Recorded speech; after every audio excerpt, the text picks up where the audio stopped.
This is the Paracave Podcast, proudly brought to you by major sponsor Parramatta Leagues Club, home of the Eels, and also home of Jack's Pale Ale.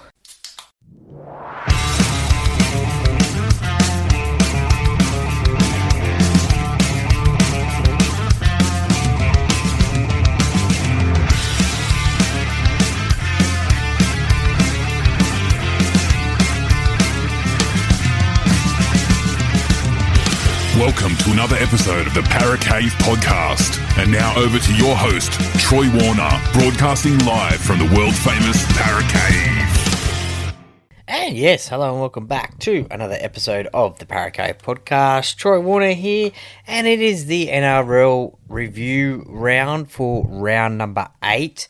Nearly a third through the season. Next week's round, the Magic Round, round number 9, that'll be a third through the season. So getting there, that is for sure. And look, it all kicked off. It was an Anzac Round with Anzac Day on the Friday. 3 games being played on that Friday.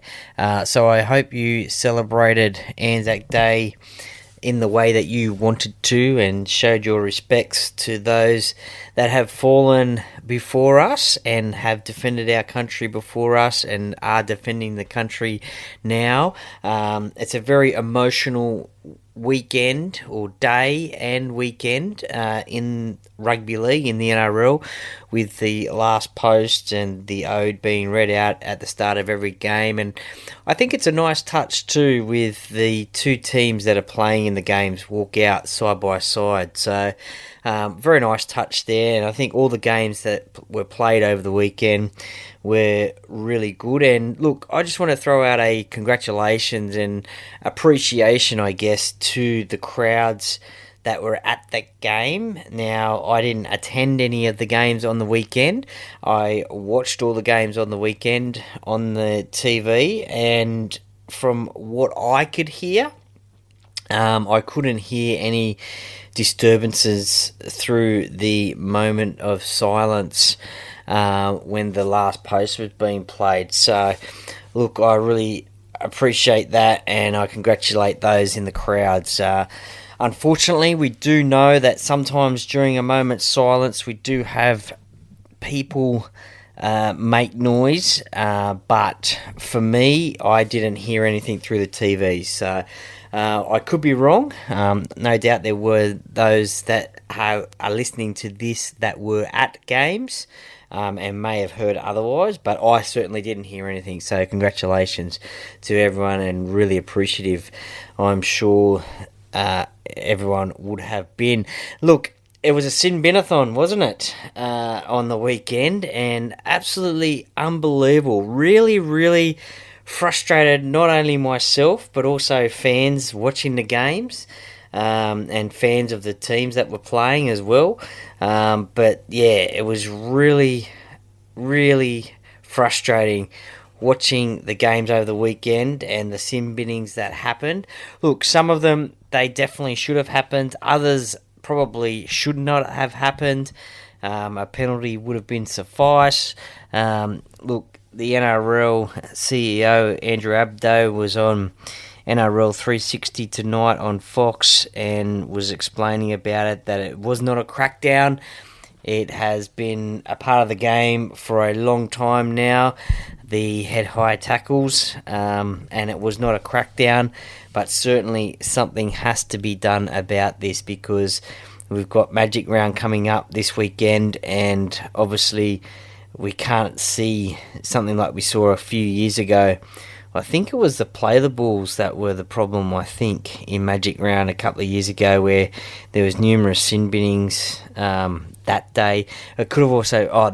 that's right, it was the hip drop tackles, I think it was, that we saw, and there was a few sin binnings. Not as much as this weekend, because this weekend was a record, apparently. 18 sin binnings in the games across the weekend, and some very different charges that have come through as well, so and suspensions, so some very different ones, and some that are probably a little bit unbelievable, to be honest. But look, the NRL CEO has said that they don't want about player safety. And look, yes, that is correct about player safety as well. One of the big bugbears that was for me was the fact that in some games play had stopped, and the bunker was ruling to the referee about a play that happened 3 or 4 tackles ago, and that player ended up being sin binned. Now, that is not the way that rugby league should be played. Look, referees are going to miss things, touch judges are going to miss things. I think personally that the bunker should just be used for try scoring decisions that need to be made, and also, very serious incidents that happen as well, like very serious high tackles. That's not to say that all high tackles aren't serious, but you just know that some are different from others. So that is what the NRL CEO Andrew Abdo did say, that the bunker will be going back to that and not interrupting play like that, because you don't want to see that in rugby league. You want to see it free flowing. Look, enough about the referees. Look, they do have a very hard job, that is for sure. And look, no one wants to blame the referee for that. I guess also too, it has to be above the referees as well. The referee's only doing his job if the bunker intervenes and says something in the ear there. So he's only doing his job. It's a tough job, and look, without a referee you don't have a game, so we certainly don't want to rub out referees in the games, and we certainly don't want to stop young kids becoming referees because of what we see on the fields and off the fields and in social media about referees. Now, let's get to the games, and it all started on Thursday night, the day before Anzac Day, up there at Suncorp Stadium in front of 40,233 people. It was the Broncos taking on the Bulldogs. The Bulldogs undefeated so far this year, however, not on this occasion, so they have lost a game this season, but still they are high flying and they are going really, really well. The Broncos, they are going really well at the moment as well. They had a little bit of a hiccup against the Warriors last week with that Golden Point loss, but they got back on the horse, so to speak, pardon the pun, and they got the job done. Now, it was a fantastic effort from the halfback for the Broncos, Adam Reynolds. What a player he is turning out to be later on in his career. We all know what sort of player he is, but looking to potentially play on for another year, maybe 2 years. The Broncos are going to have to probably try and do something in their salary cap space to keep him in there, because I don't think, from all reports, I don't think they thought he was going to be playing on after this season. But look, they're going to have to do something to try and keep him up there in Brisbane, that is for sure. Scored a try, set up about 3. There was 2 crossfield kicks to Dean Mariner on the wing. Absolutely pinpoint they were. Just great vision from Adam Reynolds to crossfield kick those. Also kicked some goals as well. Look, it was 34-0 at half time. The damage was done in this first half. The Broncos, the Bulldogs probably stepped it up a little bit in the second half, obviously winning that 18 points to 8, but their defence must have been better in the second half to only allow the Broncos to 8 points. But Billy Walters getting a try right before full time. And Selwyn Cobbo kicking that goal. He actually kicked a couple of goals and played fullback against the Bulldogs there. Look, for the Bulldogs, they'll be disappointed about that loss, obviously, but they'll go back to training this week ahead of Magic Round, and they will obviously look at the game and see where they went wrong. They did suffer 3 sin binnings throughout the game, one that probably wasn't. Josh Curran, Satili Tupanua and Marcelo Montoya got sin bins, so they had 30 minutes of play without one player in their side. So that is always difficult, although these teams do train for that. But you don't want to be down a man, that is for sure. So Tilly Tupanua, I think, is probably lucky he stayed on the field that day, that night, after he got penalised for a lifting of the knee, which I thought was probably, some say it could have been a send off offence. That's what I'm trying to say. So that could have been a send off offence, but he has got a 2-match dangerous contact for that one, and could have been a send-off offence. So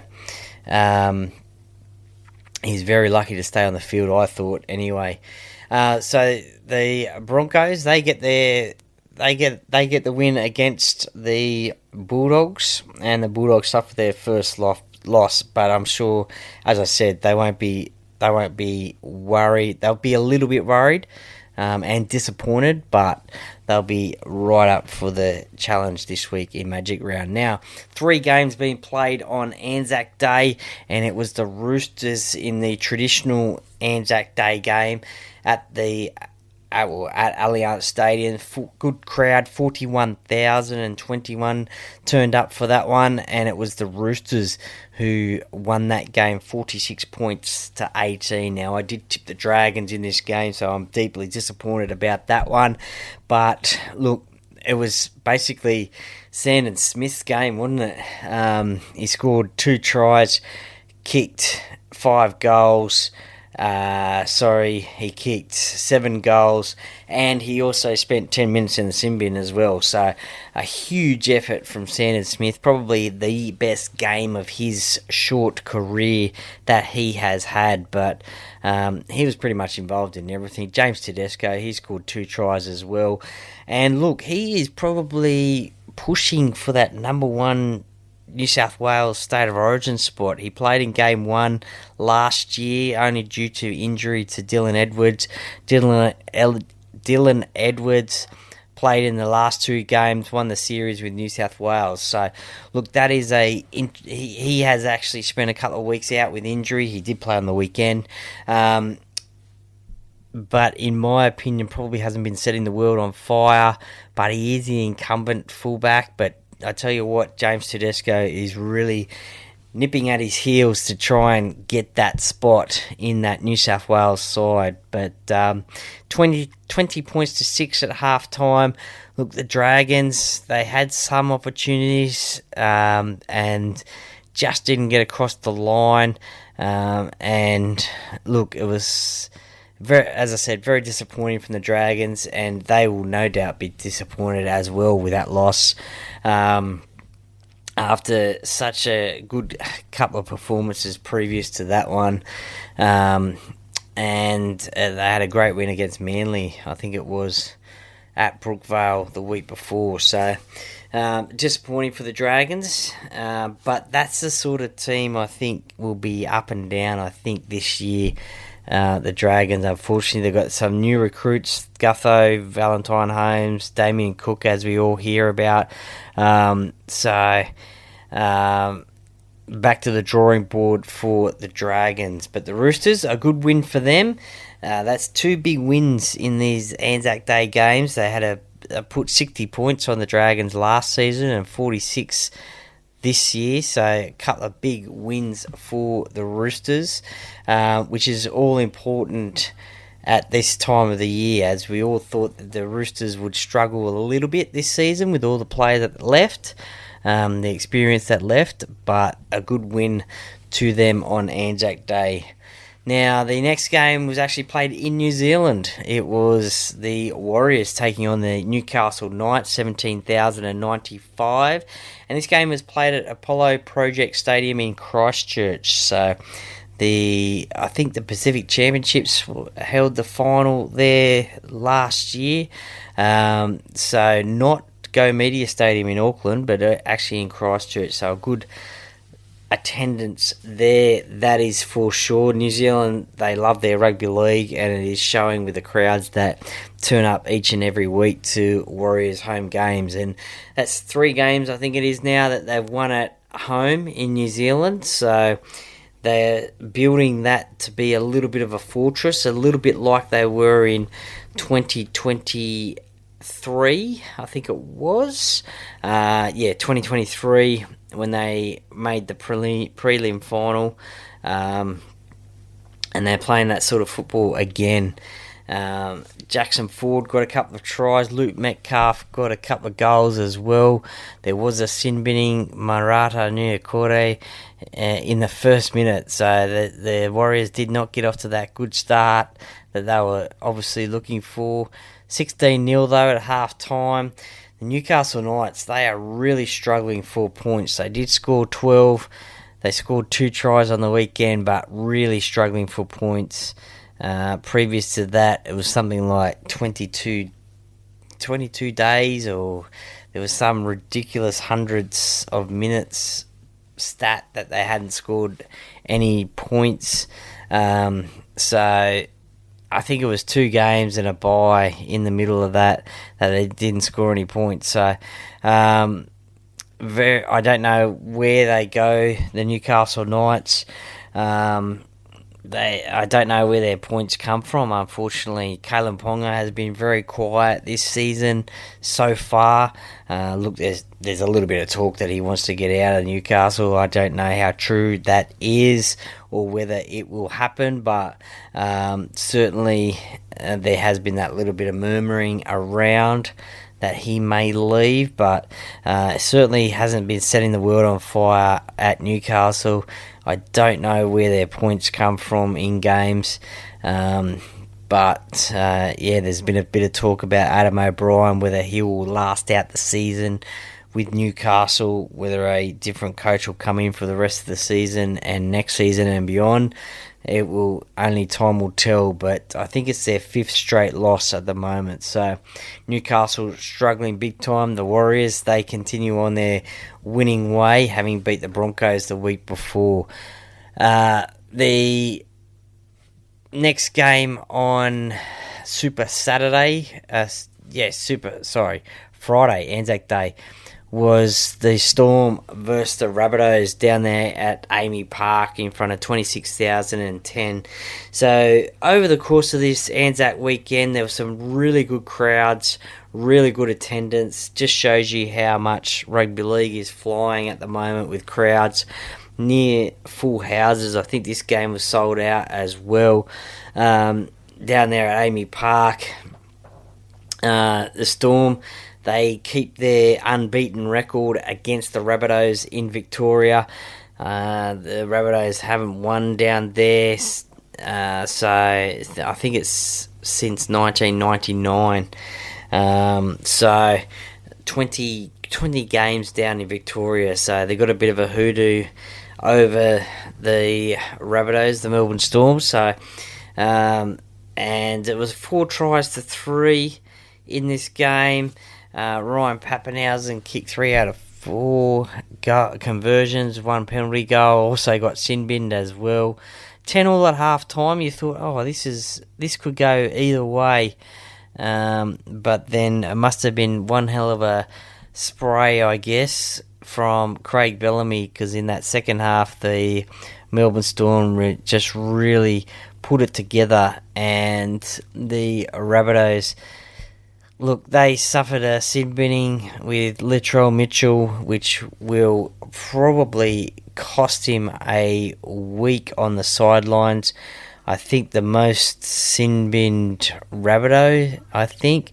That'll cost him 1 game in suspension for an early plea. So he will be out this week in Magic Round. So a big out for them, considering that Jamie Humphries is still out and Cody Walker is still out as well. It does look like Lewis Dodd will make his NRL starting debut in Magic Round, but more of that on the Tipping podcast tomorrow.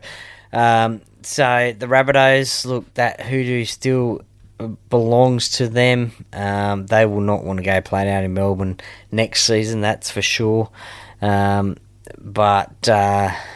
both teams had Anzac jerseys, and just across the NRL, congratulations to the NRL clubs. The Anzac jerseys this season looked really, really good. Not every club did them, but certainly those that did, it really did look really good.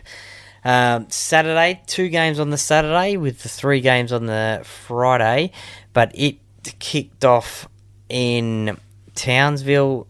It was Cowboys versus the Titans. 20,489 turned up to that one. The Titans, they surprised a lot of people. They got off to a ripper of a start. 18-12 at half time. And they scored 3 quick tries. Jojo Fafita, 12th minute. Brian Kelly, 15th. And Beau Fermor, the 17th minute. So they got off to a ripper of a start after Jake Clifford for the Cowboys scored the first try, but then just fell apart in the second half.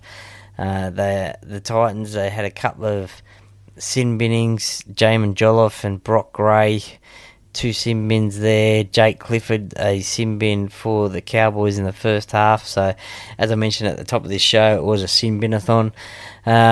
But yeah, I don't know what went wrong for the Titans, but the Cowboys, they really turned it on in that second half. Tries in the 46th, 51st, 58th, 66th, 68th, 71 and 79th minute. So absolutely unbelievable. Robert Derby, the PNG player, he scored a triple on the wing there. So great to see there. And Murray Tulagi, who I think was playing his 100th game, I think, in the NRL. Please correct me if I am wrong. He got a try as well, and also kicked a goal after he scored the try. It was a great kick from the side, pretty much near the sideline as well. So a great kick there from Murray, who will more than likely be one of those wingers for the Queensland Maroons in State of Origin. But it was a great effort from the Cowboys in the second half. They put 50 on the Titans. Now, there's that old adage that if you put a score of 50 on a team in the NRL, they can't go on to win the competition. So, sorry Titans, you're not winning the competition in 2025. If that stat is indeed true. But, maybe one year that record will get broken, but so far it hasn't. So that means that the Titans won't be winning in 2025. But the Cowboys, they are pretty strong at home, and they've got a great clash this weekend at Magic Round. I think it's against the Warriors. We'll check that one in a second. But yeah, that should be a cracker of a game, and there is some crackers of games in Magic Round, that is for sure. But the Cowboys, they're travelling along quite nicely at this point in the season. The next game on Saturday was the Panthers taking on the Sea Eagles at CommBank Stadium. Now, the Sea Eagles, I'll start with them. They had been struggling. I think it was 3, possibly 4 straight losses, I think. But the Panthers as well, they had struggled. They had a win last weekend against the Roosters, but then previous to that was 5 straight losses. And at the moment, they find themselves last on the NRL ladder, which is a very, very strange position for them. For the Panthers, I just don't think it's happening for them. They're making unforced errors, drop balls, giving away penalties. It's just not the Penrith that we have come used to seeing play over the last 5 years, having won those 4 competitions and made that grand final in 2020. Yeah, sure. Look, the Panthers have lost plenty of players over those years, and last season was no different. James Fisher-Harris is a big loss for them in the middle. Also Jerome Luai as well, one of their playmakers, which has moved on as well. So 2 big players there for the Panthers have moved on. And that is what unfortunately is going to happen with premiership winning teams.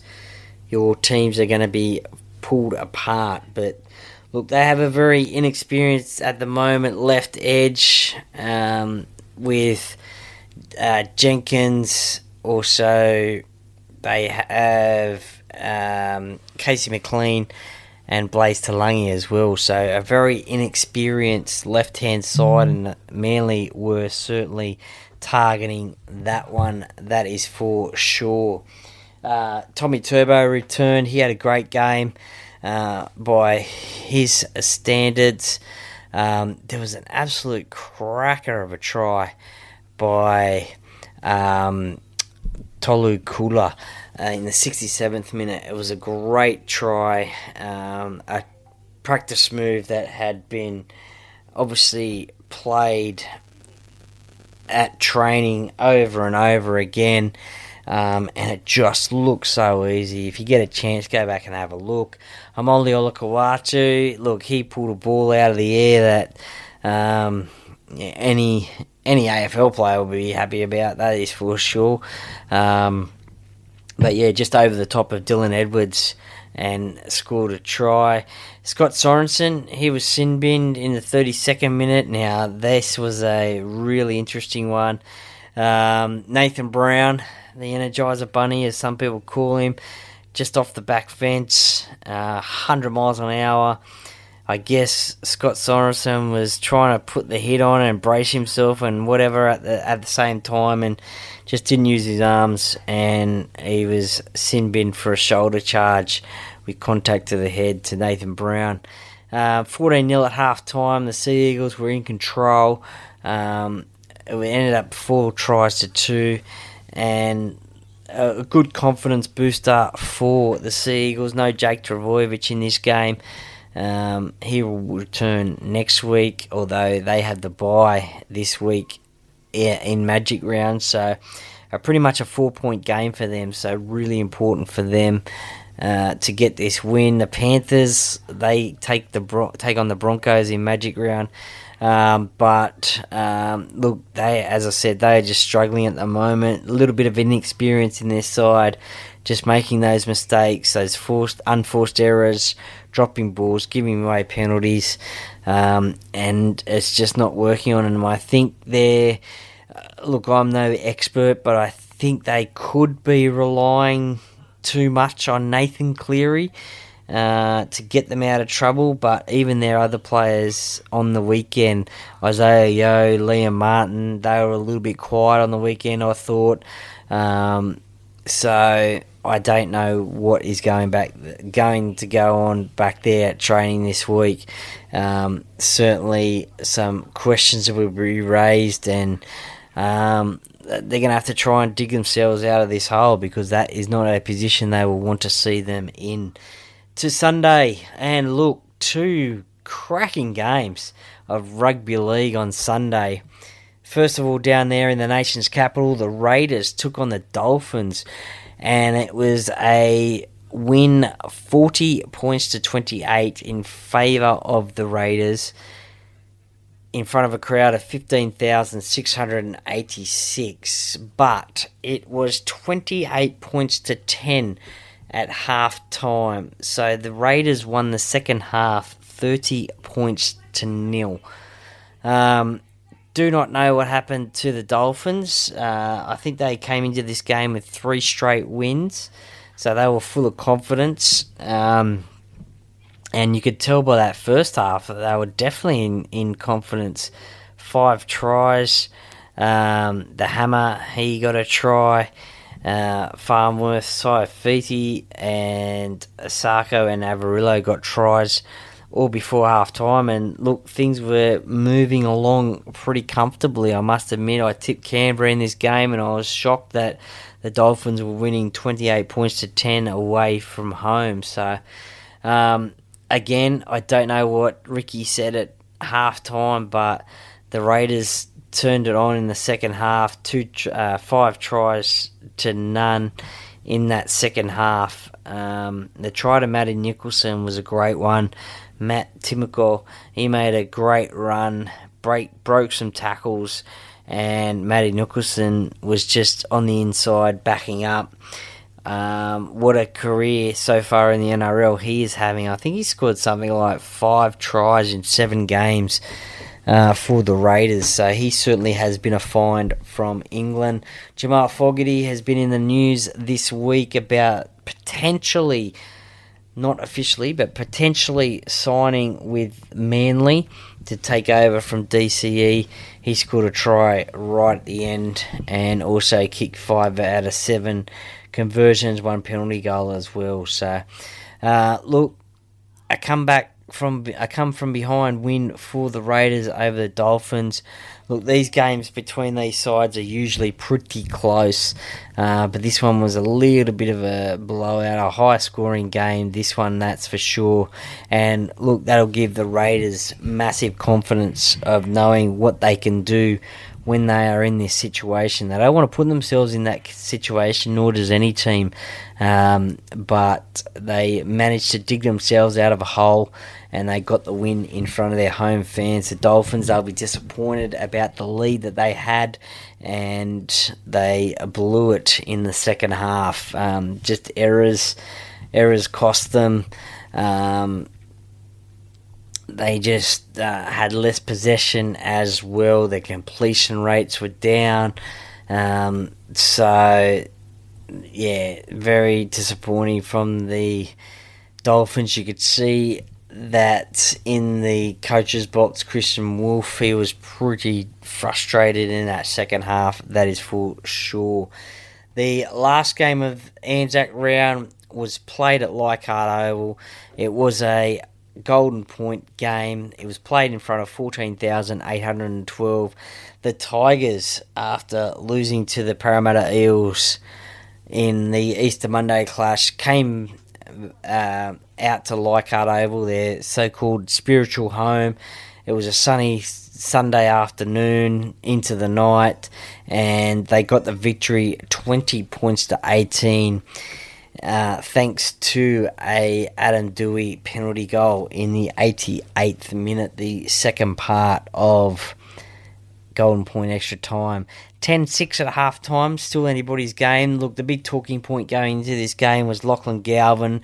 He returned to first grade.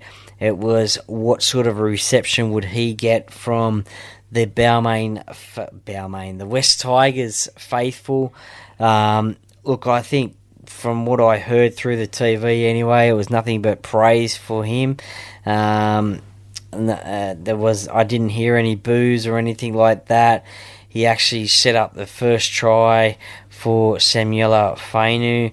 It was a great little offload for him to score.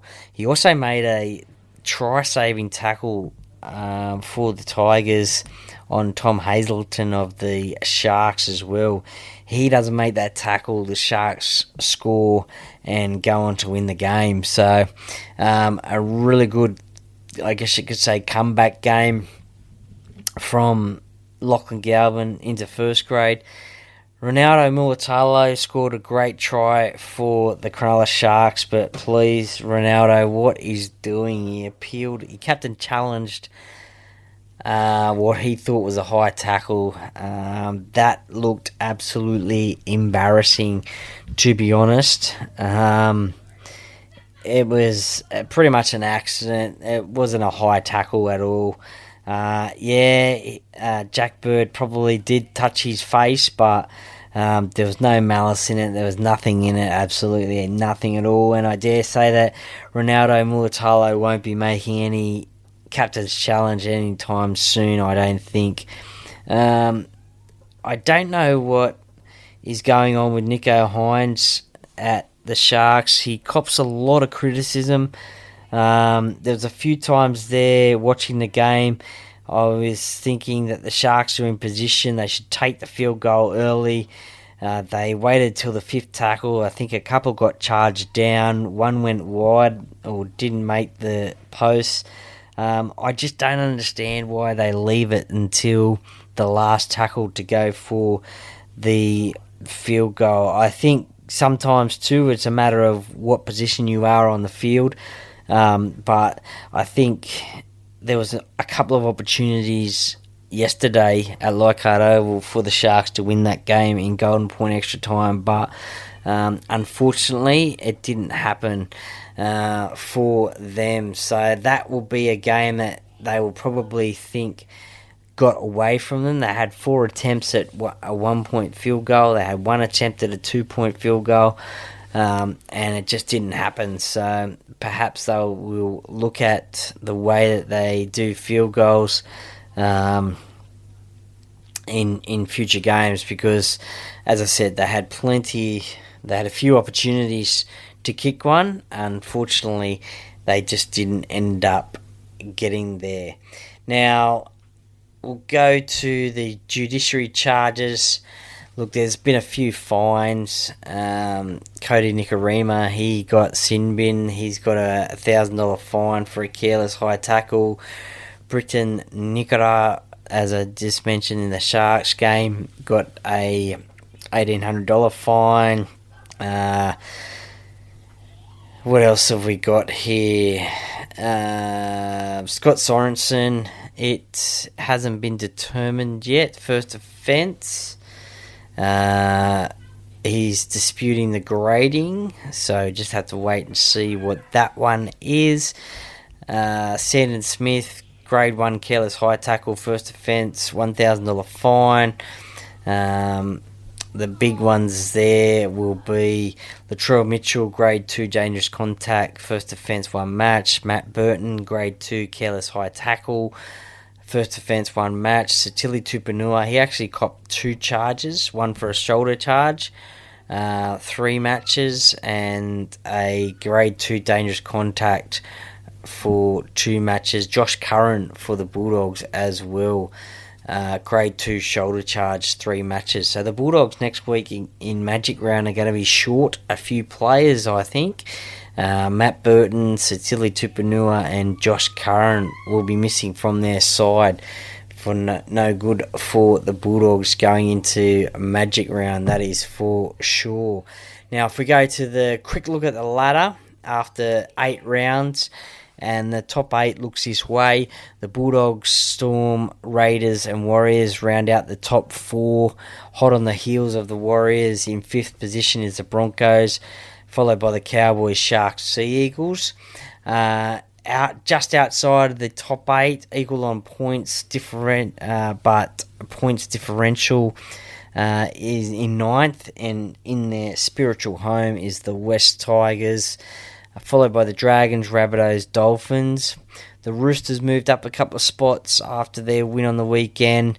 The Gold Coast Titans, Newcastle Knights, Eels and Panthers are on the bottom of the ladder. Now to Magic Round this weekend, round number 9.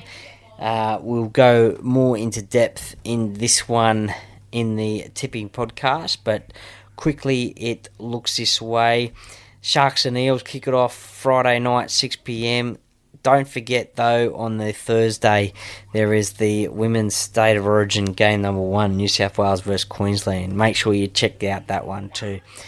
Game number 2 on Friday is the Roosters and Dolphins. Saturday, 3 games, Rabbitohs Knights, Warriors Cowboys, Tigers Dragons.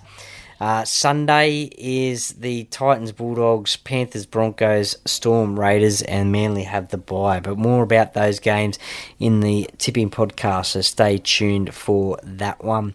Look, I will be up at Magic Round as well on Friday for the 3 days. So if you see me out and about, come and say g'day. We'll have a chat rugby league, and yeah, it'd be great to see some listeners up there and chatting all things rugby league. Look, that was round number 8 done and dusted. Let's hope this weekend there is a difference in the refereeing, I guess you could say. Let's hope there is less sin bins this weekend. Let's hope it's not marred. But let's hope on Monday or Tuesday, we're not talking about refereeing and it was the only thing that we talk about Magic Round. Let's talk about the football in Magic Round, not the refereeing and whether this player should have been sin bin or not. So let's look forward to that one. But thank you very much for listening to that one. A little bit of a longer one. I can ramble on a little bit, but I hope you enjoyed that one. Follow me on Instagram. Give me a follow on that one. Share it with your family and friends on Apple and Spotify. And the Para Cave podcast, by the fan, for the fans. Go Para!